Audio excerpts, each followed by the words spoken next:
आज मैं आप सबके लिए लेके आई हूँ हेल्दी और टेस्टी सा ये गेहूं के आटे का नाश्ता। इसे आप नाश्ता कह सकते हैं, बिस्किट कह सकते हैं। बहुत ही मज़ेदार रेसिपी है। आप इसे घर के ही सामान से झटपट से बना के तैयार करेंगे। एकदम क्रिस्पी करारा सा ये बन के तैयार होगा। तो चलिए बिना देर किए शुरू करते हैं इस क्रिस्पी करारे से नाश्ते को हम बनाना। इसे बनाने के लिए हमने यहाँ पे 1 कप गेहूं का आटा लिया है। साथ में हमने ली है ये सूजी। यहाँ पे मैंने सूजी भी आधे कप ली है और ये दोनों चीज़ें डाल दी हैं। साथ में हम इसमें डालेंगे इलायची का पाउडर। इससे इसका टेस्ट और भी बढ़ जाएगा और इससे बहुत ही अच्छी खुशबू आती है और खाने में भी स्वाद आता है। इलायची का पाउडर डालने के बाद हम इसमें डालेंगे ड्राई कोकोनट। ये सारी चीज़ें हमें घर के ही सामान में मिल जाएंगी। अगर आपके पास ड्राई कोकोनट ना हो तो आप क्या करिएगा, जो गोला वाला नारियल होता है ना, आप उससे भी कद्दूकस करके डाल सकते हो। साथ में इन सारी चीज़ों को आपको मिला लेना है और ड्राई कोकोनट को आपको 3 चम्मच डालना है। बहुत ज़्यादा ड्राई कोकोनट की ज़रूरत नहीं पड़ेगी। तो यहाँ पे हम 3 चम्मच इसमें ड्राई कोकोनट डाल देते हैं और ये सारी चीज़ें आपको घर के ही कुछ सामान से मिल जाएंगी और आप इसे ईजिली बना के तैयार कर पाओगे। और ये नाश्ता आप इस 10 से 15 दिन तक आराम से खा सकते हो। ये जल्दी ख़राब नहीं होता है, खाने में भी टेस्टी लगता है। अब हमें इसमें आधे कप चीनी डालनी है। यहाँ पे मैंने चीनी इस तरह से खड़ी ली है, पीसा नहीं है। जैसे मैंने बताया, बहुत ही इजी तरीके से हम इसे बनाने वाले हैं। साथ में मैंने काजू के कुछ टुकड़े लिए थे, जिसे छोटे छोटे करके मैंने इसमें डाला है। ये पूरी तरह से ऑप्शनल है। आप चाहो तो इसकी जगह बादाम डाल सकते हो या फिर इसे स्किप भी कर सकते हो। घी तेल आप जो भी लेना चाहें ले सकते हैं। 1/4 कप लेना है, इससे ज़्यादा नहीं लेना है। अगर आप तेल ले रहे हो तो सरसों का तेल नहीं लेना है, रिफाइंड लेना है और इसे अच्छे से हाथों से मिक्स करना है। बढ़िया तरीके से आपको इसे मिला लेना है। तो देखें, अच्छे से सारे मुयम को हमें इस आटे में लगा लेना है। इस तरह से हाथों से मसलते हुए अच्छे से इसे लगा लेते हैं। तो देखें, इस तरह से हमें आटे में मुयम अच्छे से लगा देना है। अब इसे गूँथने के लिए आप पानी का इस्तेमाल कर सकते हो, दूध का भी इस्तेमाल कर सकते हो। और इसका देखें लड्डू सा बांधा है तो ईजिली बंध रहा है।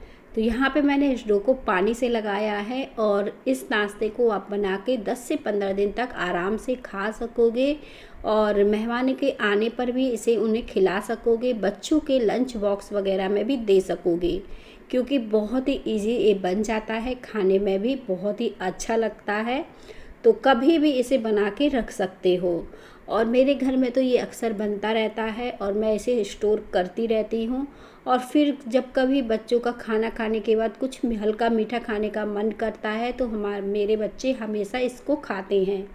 और हम लोग को ये इसलिए पसंद आता है क्योंकि ये घर के ही सामान से बन जाता है और थोड़ा सा हेल्दी सा रहता है। मार्केट की बिस्किट खाने से अच्छा है कि घर का ही कुछ खा लेते हैं।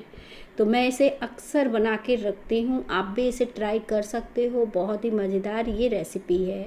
देखिए, यहाँ पे आपसे बातें करते हुए आटा भी हमारा लग के तैयार हो गया है और इसे मैंने टाइट आटा लगाया है। इसी तरह से आपको थोड़ा टाइट लगाना है।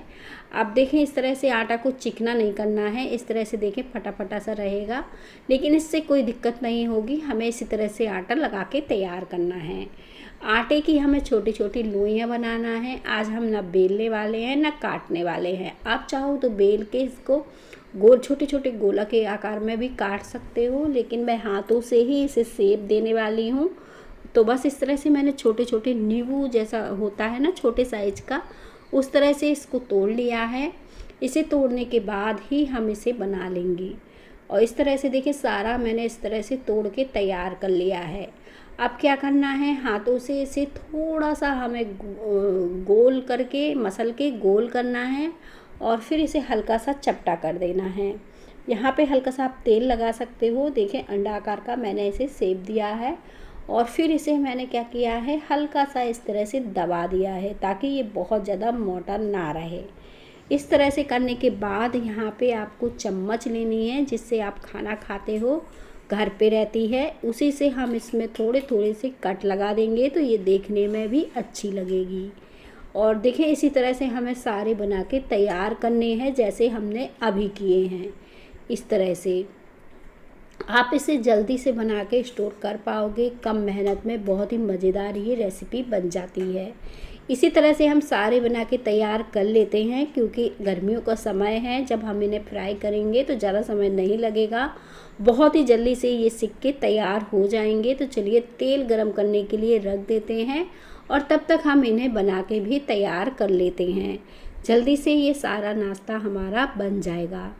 तो यहाँ पे देखें मैंने तेल गरम करने के लिए रख दिया है और जैसे ही तेल गरम होगा हम एक एक करके इसमें से बिस्किट को डाल देंगे। आँच को बिल्कुल धीमा ही रखेंगे, धीमी आँच में जितना सेकेंगे उतनी बढ़िया ये सिक के तैयार होगी। और एक साथ जितना आप डालना चाहो डाल सकते हो, कोई दिक्कत नहीं है। मैंने काफ़ी सारी जितनी आ रही थी पैन में उतनी डाल दी हैं। और देखें आँच को बिल्कुल धीमा रखा है और धीमी आँच में ये इस तरह से सिक रही हैं। जब इस तरह से बढ़िया से सिकती हैं तो बहुत ही क्रिस्पी करारी सी ये सिक जाती हैं, अंदर तक परफेक्ट सेकेंगी, कोई कच्ची नहीं रहेंगी। तो इस तरह से आपको सेक के इन्हें तैयार करना है। अब इसको हमें क्या करना है, धीरे धीरे सारी एक एक करके पलटना है। तो यहाँ पे आप कोई छोटी चम्मच वगैरह हो घर में तो उसको इस तरह से लेके हल्के हाथों से इस तरह से पलट दीजिए ताकि ये दोनों तरफ कलर चेंज होने तक अच्छे से सिक के तैयार हो जाएं। अब देखिए इनका हल्का हल्का कलर चेंज होने लगा है और ये हल्की सी लाल होने लगी हैं। इन्हें हमें बस इतना ही सेकना है, हल्का सा लाल ही करना है, इससे ज़्यादा इन्हें नहीं सेकना है। बहुत ही प्यारा सा इसमें कलर आया है, अंदर तक अच्छे से सिक पाई हैं। तो बस इसे निकाल लेते हैं हम, देखें कितने अच्छे से सिक गई हैं। तो इन्हें निकाल लेते हैं और ये जैसे ठंडी होंगी ना तो और भी ज़्यादा क्रिस्पी करारी सी बन जाएंगी, इस बात से आप बेफिक्र रहिए। तो इन्हें निकाल लीजिए एक प्लेट में। अब हमें बाकी की भी इसी तरह से सेकना है जैसे हमने अभी सेक के तैयार किए हैं। और देखें इस एक बार में ही ढेर सारा ये बन के तैयार हो गया है। अब हम इसे बाकी के भी सेक के तैयार कर लेते हैं और जब ये थोड़ा सा ठंडी हो जाएंगी तो मैं इसे आपको तोड़ के भी दिखा दूँगी कि कैसे ये बनी हैं। एकदम क्रिस्पी करारे से रहते हैं, खाने में बहुत ही टेस्टी रहते हैं। तो देखें ये बनके तैयार हो गई हैं। 1 कप आटे से, आधे कप सूजी से ढेर सारा आप नाश्ता बना ले जाएंगे। इस नाश्ते में आपको बहुत ही कम मेहनत करनी है, ज़्यादा मेहनत की ज़रूरत नहीं पड़ेगी और एकदम क्रिस्पी करारा सा ये बन गया है। रेसिपी अच्छी लगे तो रेसिपी को लाइक करते जाइएगा।